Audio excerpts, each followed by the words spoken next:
कोई इंसान अपनी हवस को पूरा करने के लिए किस हद तक जा सकता है? कोई इंसान अपनी जिस्म की भूख को मिटाने के लिए कितना नीचे गिर सकता है?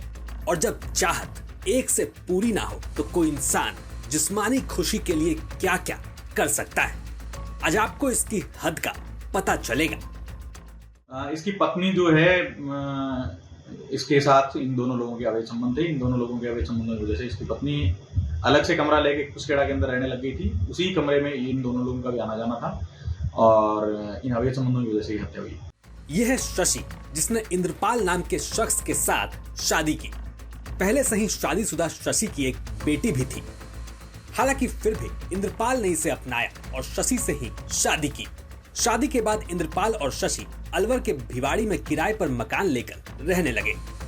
शादी के बाद दोनों को एक बेटा हुआ, लेकिन इसे जिस्म का भूख कहें या अय्याशी, शादी के बाद भी शशि दूसरे लोगों के साथ संबंध रखती थी और ये संबंध न सिर्फ निजी बल्कि शारीरिक थे।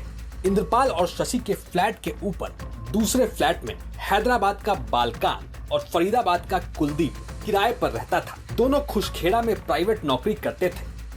वहीं भिवाड़ी में ही शशि भी नौकरी करती थी और एक रोज शशि के कुलदीप और बालकांत के साथ अवैध संबंध शुरू हो गए।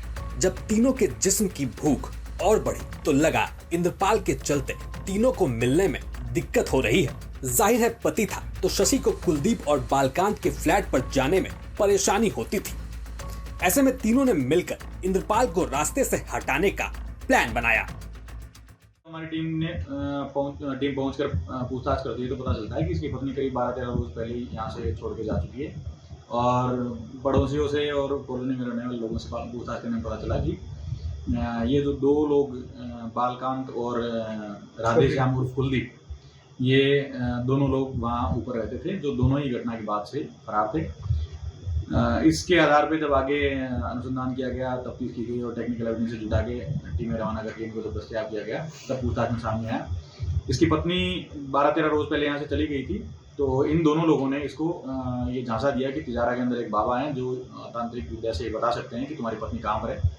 उस झांसे में लेके ये लोग इसको स्कूटी से वहाँ से लेके आए और यहाँ पर तिजारा पहुँचने से पहले इलाके में रामबास झोपड़ी कट के थोड़ा सा आगे अंधेरा देखकर और इन लोगों ने इसको पहला रेत कर हत्या कर दी और स्कूटी छोड़कर यहाँ से फरार हो गए। सर, क्या कुछ कारण रहे होंगे इतनी बड़ी साजिश रचने के? इसकी पत्नी जो है इसके साथ इन दोनों लोगों के अवैध संबंध थे। इन दोनों लोगों के अवैध संबंधों की वजह से इसकी पत्नी अलग से कमरा लेके कुसकेड़ा के अंदर रहने लग गई थी। उसी कमरे में इन दोनों लोगों का भी आना जाना था और इन अवैध संबंधों की वजह से हत्या हुई। अब आपको जानकर हैरानी नहीं होगी कि इंद्रपाल को जान से मारने से पहले तीनों ने इसकी गहरी साजिश रची थी। पहले बालकांत और कुलदीप ने शशि को भिवाड़ी में ही एक फ्लैट किराए पर दिलवाया, जहां पर वो अपने दोनों बच्चों के साथ रहने लगी। ऐसे में शशि का पति इंद्रपाल परेशान हुआ, वो उसे ढूंढने जाता है। तब बालकांत और कुलदीप उसे बताते हैं तिजारा में एक बाबा है जो उसकी पत्नी की जानकारी दे सकता है। ऐसे में इंद्रपाल दोनों के बताए अनुसार 28 तारीख की देर रात तिजारा के लिए निकला। कुलदीप और बालकांत भी एक स्कूटी पर उसके साथ तिजारा आए और यही रास्ते में ही इंद्रपाल को रोककर कुलदीप और बालकांत उसकी गला रेतकर हत्या कर देते हैं। 29 तारीख की सुबह जब पुलिस को इंद्रपाल की बॉडी मिली, जांच शुरू हुई, इन तीनों को पकड़ा गया, तब जाकर पूरे मामले का खुलासा हुआ। लेकिन जो भी हो, शशि ने यह साबित कर दिया कि हवस की कोई हद नहीं और उसने पूरे फिल्मी स्टाइल में प्लान बनाकर अपने ही पति को मौत के घाट उतरवा दिया। अलवर से हिमांशु शर्मा के साथ ब्यूरो रिपोर्ट, राजस्थान तक।